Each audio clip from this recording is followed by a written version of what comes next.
G'day, it's Jason here from In Search of Australia. In this episode, I'm looking at how to read a river after walking an hour and 15 minutes upstream to a new spot. Let's hope that my techniques work.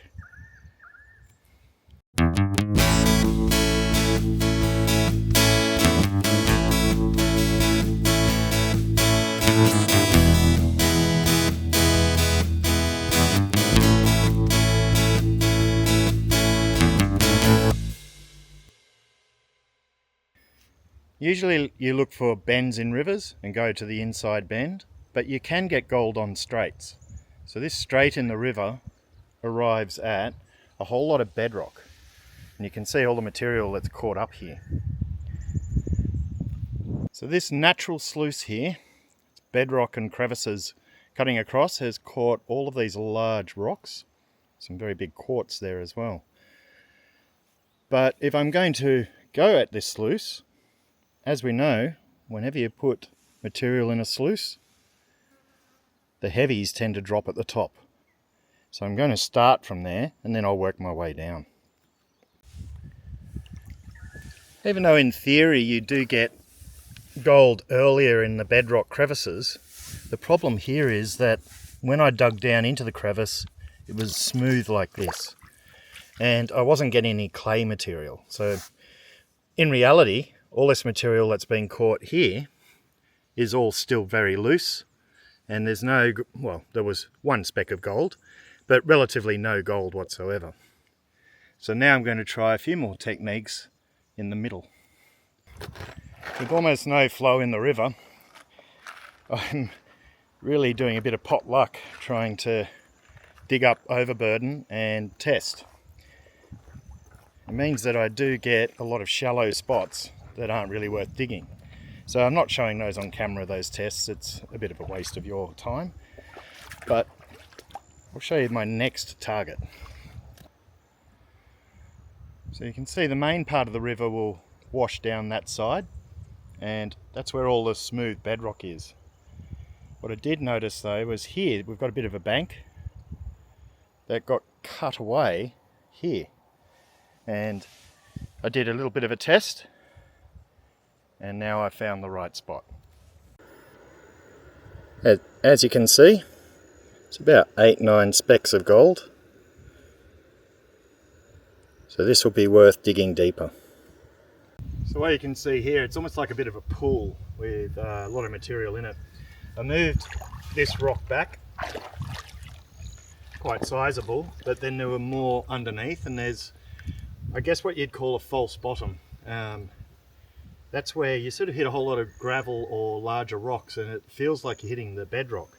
So I just kept fiddling around and seeing if there was more rocks, and I started pulling more up and it got deeper.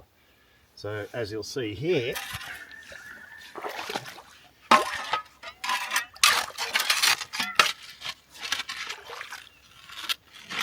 find the hole. Yeah, just sinks and sinks and sinks. So we're sort of looking for these drop-offs in the crevices. Still levering a lot of rocks out, so that you get this muddy, clayey material. A second test pan, still 7 or 8, but the gold is slightly bigger, which is really good. So to make things faster, I have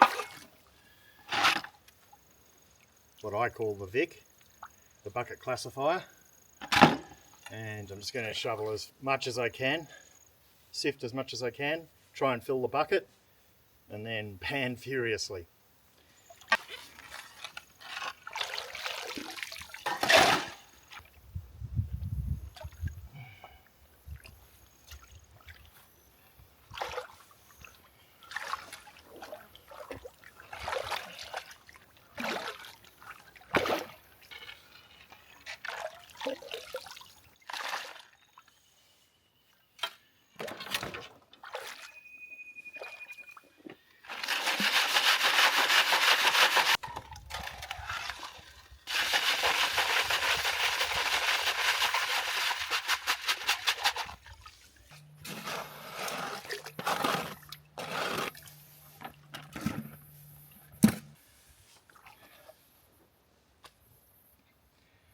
What I've discovered is the gold sort of spread out over the top of a silty layer, and I dug too deep, which meant I was getting nothing until I got back to the gravelly clay.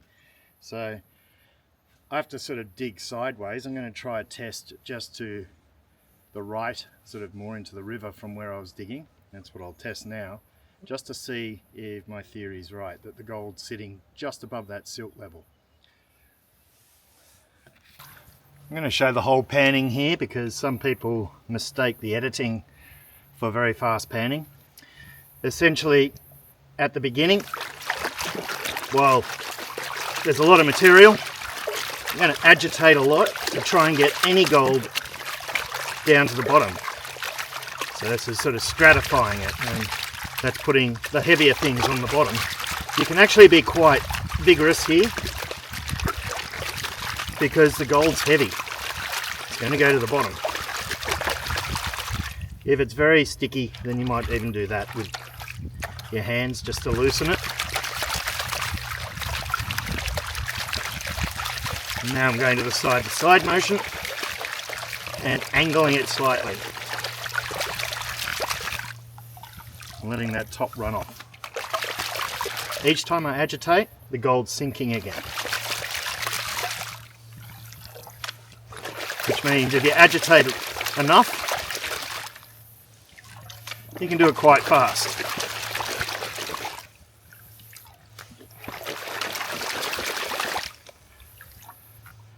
When it gets a bit too close to tipping at more of an angle that way, I slow down a bit and only go to the lip up here. So sometimes the editing makes it look very fast.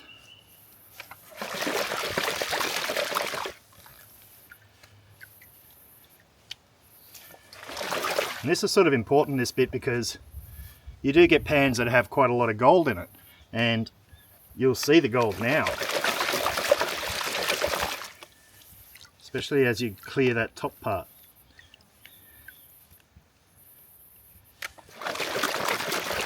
I don't have a lot of gold in this one.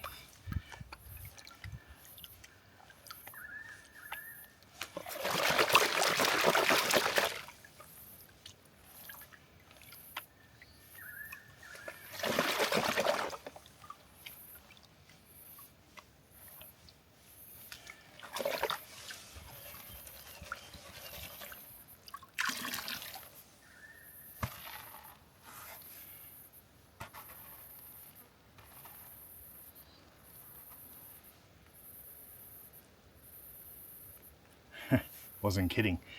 So a few specks there.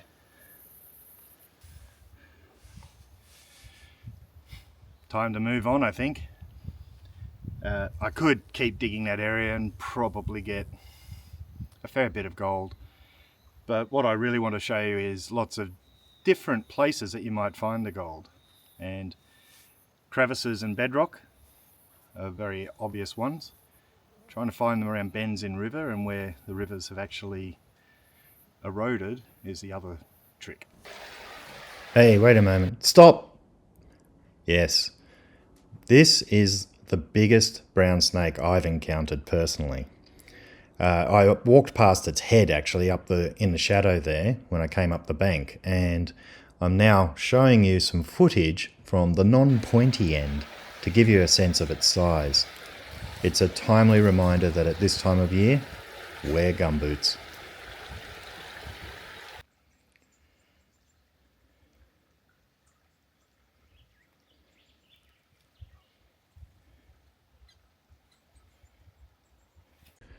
So looking at a bend in the river from a bird's eye view, I've picked a bend on the Turon River here as the example. You'll see that the water comes down this way, and an obstruction like an actual mountain or something like that will force the river around.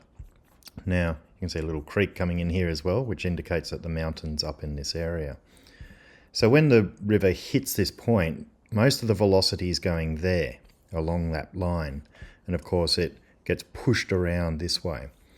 At this point here, we get a lower pressure. And you can see that there's actually a sandbank or material all built up around here because the main thrust of the water has gone down this side. And it's somewhere along this bank that you would find the gold. Now, sometimes it's immediately after other obstructions, or you'll see it sandy on one end and then boulders on the other. What you're looking for, obviously, is where the heavier material is, because that's where the gold will drop. So that would be one area you could look at. And the interesting thing about this shot is I noticed up on the hills here, so in the older rivers that would have gone around up at this point, you can see that they've been digging there, and that would have been old mines or something like that cutting into that area there. There's a few mines up here too in the top right corner. So even then, when the mines came in the 50s, 1850s, they would have looked for that bend in the river. So I'm downriver from the Bedrock, and this is where the river bends, and you can see that in this bend there ends up being a bit of erosion, and you can see past deposits here. This is a spot I'll do a little test where, because it's eroded, this could have had just a few little flakes of gold mixed in with the gravel here, but as it erodes and everything gets washed away, otherwise the gold being heavy drops just off from that erosion point in the corner there and creates a line. So I'll just do a quick test pan of that.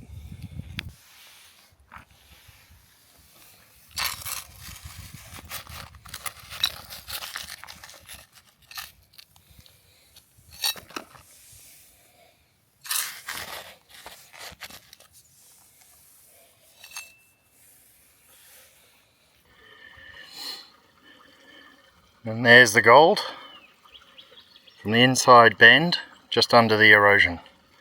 It's actually a little more than I expected. In fact, there's 9 specks there, and I didn't even fill the pan. So here's what I got so far from the bedrock, or the crevice at the bedrock, and the eroded area. Considering it's all just testing, I'm happy with that. I haven't heard them, but the cicadas are around.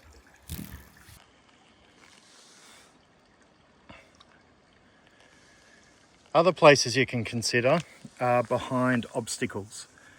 So you'll see there's this large rock here, it's settled in, a bit of bedrock as well, but what's happening is there's a whole lot of material gathering behind it. And in fact, there's a plant there. When you come back away, you'll see that it spreads out and doesn't quite go up the same way.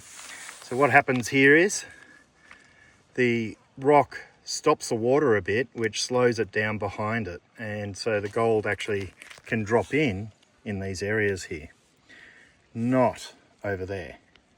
A lot of people think that this might stop gold, but in reality, there's a lot of force on that side from the river which pushes it around, but then when it hits here it slows down, and that's where the gold might drop.